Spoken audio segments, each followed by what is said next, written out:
Welcome to Peter and Ruffy's Football Show here on STV. The main talking points tonight: Scotland manager Gordon Strachan has named 6 new players in his squad for the forthcoming friendlies against the Czech Republic and Denmark. Mark Warburton, the Rangers manager, has been talking about that Scottish Cup semi-final coming up against Celtic. We'll discuss that late winner for St Johnstone against Inverness and look ahead to that mouth-watering Europa League tie, Liverpool against Manchester United. Just a few of the topics I'll be discussing tonight with Alan Ruff. Myself, Peter Martin. I'm delighted that our boot-room guest is Austin MacPhee, the Northern Ireland coach, who's in here boasting as the only Scot to be going to the European Championships, Ruffy. And boy, do we wish we were heading there with Austin. Yeah, we certainly do. It's an occasion to grab a hold and enjoy every minute of it. Even the build-up to it and everything will be fantastic. And the group that they're in is sensational, so they'll enjoy it. Yeah, now the immediate question that I think is well deserving of this programme, Austin, is how did a Scot playing in the lower leagues in Scotland suddenly make his way through the ranks to be a coach at Northern Ireland? I think that to start off, I went abroad when I knew I wasn't going to be too successful as a professional footballer. So I spent times in the lower leagues. I did a scholarship out in the United States for 4 years. Then I moved on to Romania and Japan, and I think I saw other ways that people did things, and then it's maybe given me motivation to, when I came back to Scotland, first of all with youth players and then into the professional game, to try and impart some of these ideas on the game here, and so far so good. Yeah. Did it change the way, when you looked at yourself as a footballer and how you played the game, when you finished that scholarship and you've looked at so many other different cultures and the way they approach the game? Was a radical change in your mindset? I don't know really. I think that the main thing was that I was exposed to these other ways of thinking, and it gives you maybe a menu of ideas, so to speak, to which you think, which you can choose in the way that you approach, whether it's coaching, whether it's analysis, whether it's developing young players. And there was great contrast between Scotland, America, Romania and Japan in many ways, culturally and in the way that they approach their football. And ever since I came back here, and I've been back here now for just under 10 years, there are little things that I've taken into each aspect of football. Yeah, and Cowdenbeath, St Mirren, obviously there are managers who value the role that you play there. How did you get the Michael O'Neill connection? Well, when I was one of the assistants to Danny Lennon at St Mirren, I was actually at Celtic Park watching Aberdeen, who were our next opponent, and sitting on my right shoulder was Michael O'Neill. He was watching Niall McGinn, and we spoke in the boardroom at half time.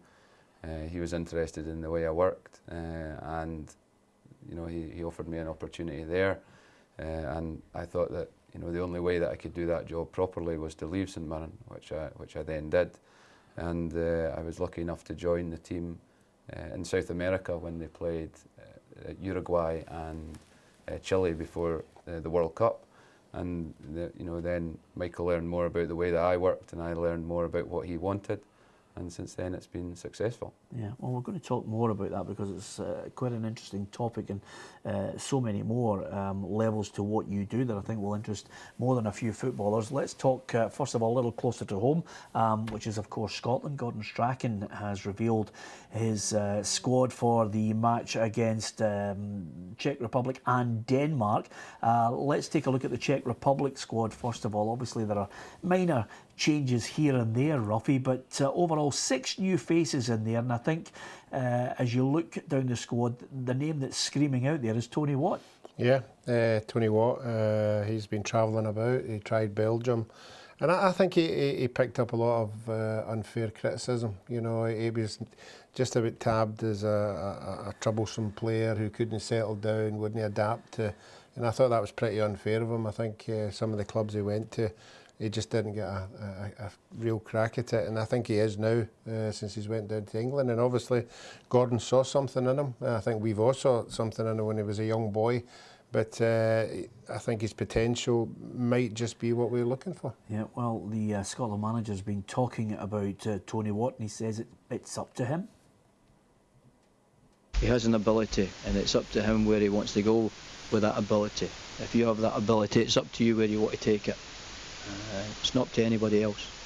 You make yourself into a player. You determine where you go in life. But he has that ability to go at a very high level. Well, Tony Watson there, and a man you know, Austin, Kenny McLean. Finally, a number of Aberdonians have been really pushing him to the forefront. It's taken him a while to settle in, but he seems to be an ever-present and a vital cog in that Aberdeen team. Yeah, I remember when I was at St Mirren, I worked with Kenny, and Kenny, for me, first and foremost, is a wonderful athlete, and I think in the modern game that gives him huge potential, and wherever he'll go with it. When he was younger player at St Mirren, he nearly went to Ipswich for quite a large fee. That fell through. He refocused at St Mirren, and he's kicked on at Aberdeen again. He's a fantastic left foot, gets about the pitch really well, and he's very, very good in the air. And I think up in Aberdeen he's really knuckled down, and he's now beginning to make the most of the huge talent that he's got. Yeah, Denmark, we have a similar squad, just a few tweaks here and there. Let's have a look and see some of the players who've been included in this. Liam Cooper is in there as a new name for people to get their views on. Kieran Tierney, I don't think there'll be any surprise from you, Ruffy, on that. And another one that I think we are all looking forward to is John McGinn, Ruffy. Yeah, the ones you've identified there, that's what these games are about. We've all saw what they can do at club level. Now they're going to be tested at international level, and I don't think any of them will let themselves down. I'm also interested, obviously, in Lee Griffiths. We see what he does at club level. Now is a big test. He hasn't been getting regular games at international level. The goals that he scored maybe forced Gordon into seeing what he can do, and it'll be an eye-opener for everybody to see how well he does. Yeah, just picking up on the point you were talking about, Austin, which is basically players who work hard when they reach one level and then they take a step up again. We look at John McGinn, we watched him at St Mirren, we were impressed by him, but he seems to have moved on to another level again. Have you been surprised by John McGinn, because you worked with him? Funnily enough, George Craig, who I think is the managing director at Hibs, phoned me before they signed John McGinn. And I'd worked with George at Falkirk previously, and when he called me, I had no hesitation in recommending John. He's a fantastic kid first and foremost, and the talent's been there for a long time. He played in the League Cup final for us when he was only 18 years of age, and again, I think he's improved physically a lot. One thing I'd say about kids that break into the first team, a lot of time when they go into first team training, they then start actually training less than they did with the youth team.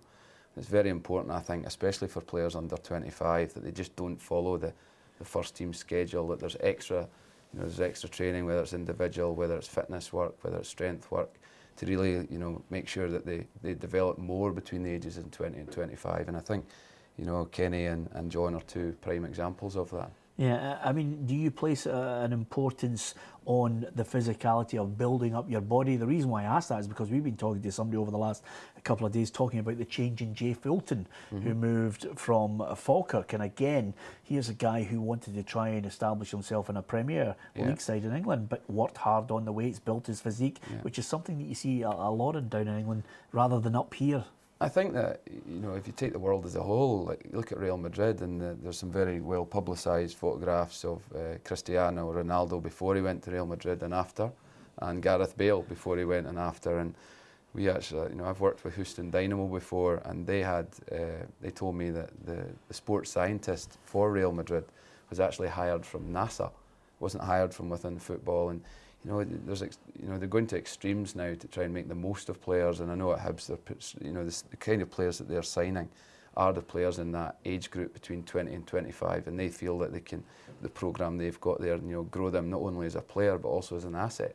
Yeah, Ruffy, the world is moving on. Yeah, we have this debate on the show. We talk about the likes of Kenneth Dalglish and players who didn't have the physique that the players have now. You try and analyse, why they were so successful and what they would be like in modern day with everything that's available. It's a good debating point.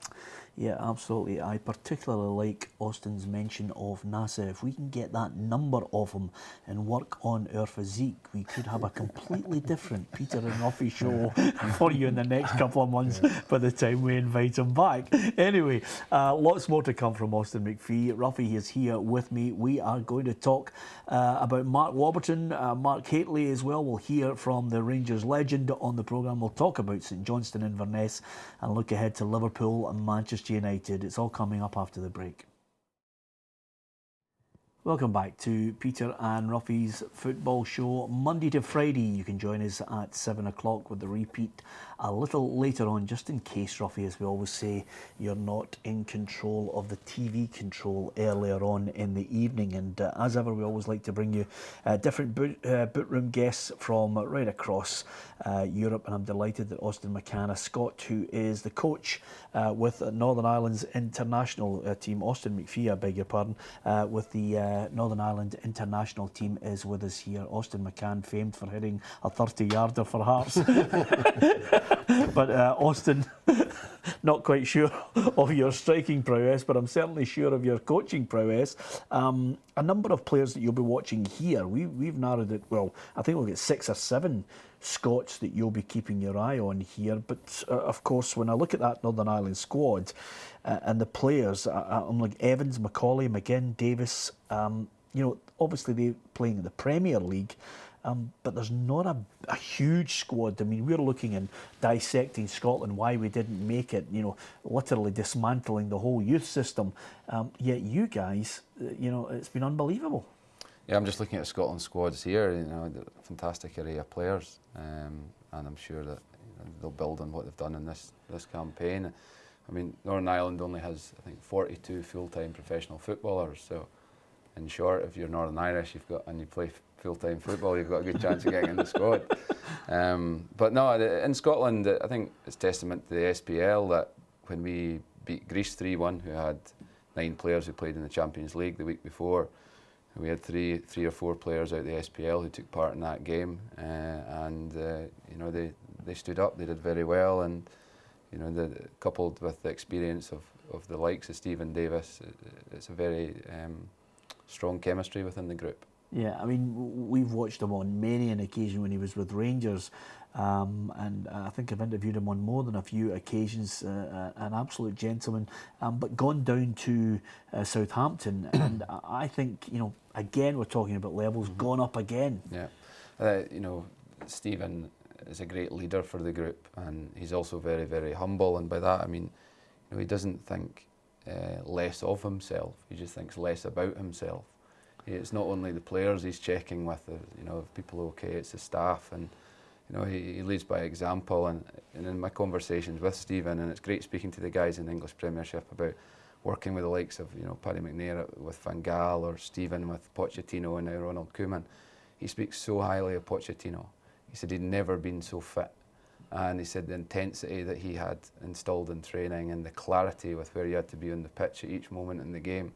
He said that he couldn't say enough good things about him, and I think that was a contrast between what went previously at Rangers, and where he came from. Yeah, and the great thing about having you in, Austin, is there are always these little nuggets that you've given us that, Ruffy, I mean, if we could get a bit of humility to think, not think less of ourselves, but less about ourselves, that would be absolutely good. We need to go for a course with him. We need a couple of days with you, Austin, I'll tell you.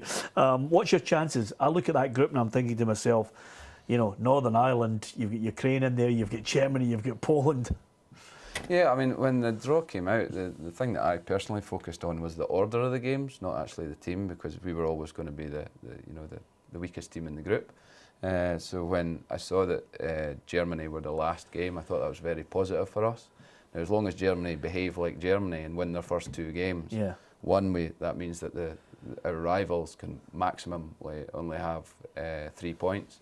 And secondly, we hope in the third game Germany are maybe a little bit weaker.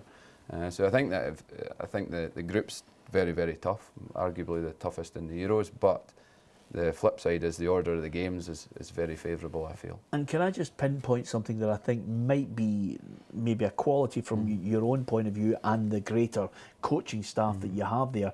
Is there a greater emphasis on you guys doing your job and working out what frailties the opposition might have, because you don't have this situation where, for example, a Manchester United or a Real Madrid or a Barcelona, they've got great players. Yeah. They can just go out there and impose themselves on a game, whereas you guys have to work out a way to try and get the knockout punch. You know, it's the rope-a-dope. I think that the football in general has kind of had Barcelona-itis, which is, you know, everybody started to pass the ball lots. And to give you an idea, we made under 1,500 passes and won the group. Greece finished bottom with the highest amount of passes in the group at 3,500. Leicester are top of the Premier League with the second least passes in the Premiership. So that then means that, you know, how you play football and how you make that effective and your use of the ball changes. And probably to summarise it best is that when Paddy McNair came into the team, he's used to playing passes and playing in a way that Louis van Gaal wants him to play, which is well documented. It's a slow build-up, it's control of the game through possession. We don't want that. We're effective. We score goals in under 5 passes. Yeah. So you've almost got to, you know, Man United, Paddy McNair's initial thoughts on the pitch and get him to play in our system. And, you know, Michael O'Neill's very, very, very thorough in all the work he does. And, you know, we're always in the game, I feel, in all cases. And we've had a really, really high return from set plays as well. And that's a lot to do with analysis, but also then the players buying into what the information that we give them. And once players believe in the information the manager gives them, I think you've got a really strong, potent chemistry there. Well, I was going to say, to give you any advice on past experiences, try and take something out of your first game, because the next 3 weeks could be a long 3 weeks if you don't get a good result. Just out of curiosity, Austin, that is 3 World Cups experience and a lot of misery heaped in there on his shoulders. Listen, let's talk and turn our attentions just briefly to a couple of other things before we finish. Of course, Mark Warburton was speaking alongside Mark Hateley, looking ahead to that Old Firm showdown. It's just more than a month away, but as ever, Mark Warburton's just about to get used to what it's like in Scotland when there's a Glasgow derby. Madness usually unfolds, but he placed the emphasis, as ever, on Rangers winning the championship. Right now, it's just about, we have a job to do. You know, you could have a scenario whereby you could go into that semi-final, you could win by 7 goals. If you don't do your job in the league, we've had a shocking season. So our job is to make sure we get the task done in the league. Big game on Friday against Morton, that's the key right now. And if we can get our job done and win the games of football, when it comes around to the game against Celtic, then fantastic, we'll enjoy it and prepare well for it. But right now, it's not in our thoughts, it's not mentioned in meetings at all. Let me explain to Mark Warburton, Ruffy, that if Rangers defeat Celtic by 7 goals to 0, nobody will care if they lose the championship. Well, I would say he's right in saying that they've got to win the league, but with the Celtic games coming up, if he wears a hat, he better hold on to it, because it's just about to get a reality of what we're like up here in Scotland. That these Celtic Rangers games are everything to a lot of people. Yeah, absolutely. The suggestion, I think I always remember Graham Souness initially saying it's just another 2 points for the game, but it's much more than that. It's blood, guts, and thunder. Yeah, you know, it's been a while since there's the last Old Firm game, and you know, globally they're huge events. You know, people fly from all around to come and see it, and it's become more special, if you will, especially with the current form of Rangers and the current pressure on Celtic from Aberdeen, which, you know, arguably makes that, you know, it's hard for Celtic to maybe prioritise that game. And if Rangers do well in the next few weeks, they can place a lot of emphasis into the preparation in that, whereas maybe Celtic will not have that luxury. So I think league form as well going into the game could be important. Maybe not so much league form, but certainly the pressure that you're under in the league. Yeah, I'm really looking forward to it, Ruffy. Okay, that was Mark Warburton. St Johnstone, just briefly, Ruffy, nicked it last night. I thought they deserved the points in the end, but it was a late goal to get them. Yeah, I'm pleased for them. St Johnstone, for me, and the manager and the players have the work ethic that you're talking about. You know, it's a team that they all work for each other. You know, that they have been on a disastrous run. There's no doubt about that. But it's amazing that one win just takes them back up the league again. Yeah, okay, before we say farewell, who's going to win, Liverpool or Manchester United, Austin? Tonight, I think. I fancy Liverpool tonight. But, you know, over the two legs, still probably Liverpool just to shade it. Ruffy? Yeah, I think it'll be close, but I think Liverpool, if they get a decent enough lead tonight, they could hold out. Yep, okay. Listen, it's been an absolute joy packing as much as we possibly could into this programme. I know that it's been very interesting indeed talking to you, Austin. Thanks very much for coming on as a guest. We wish you all the best. I could leave you with this thought. Every now and then we do mention, Ruffy, that there's a wee sprinkling of luck for someone when they come on the show. Christian Nadi will testify to that. Yeah, it's not the first time we've had somebody on the show, whether it's a manager out of a job and then he leaves us and he's in a job. So, yep, I hope we give you a lot of good luck. Yeah, wouldn't it be great if we could get a Scot into the next stage of the European Championships? You never know. It will be the luck of the Irish and a Scot, Austin MacPhee. Delighted to have him as our boot room guest. From Ruffy and myself, do join us tomorrow if you can on the programme. Good night.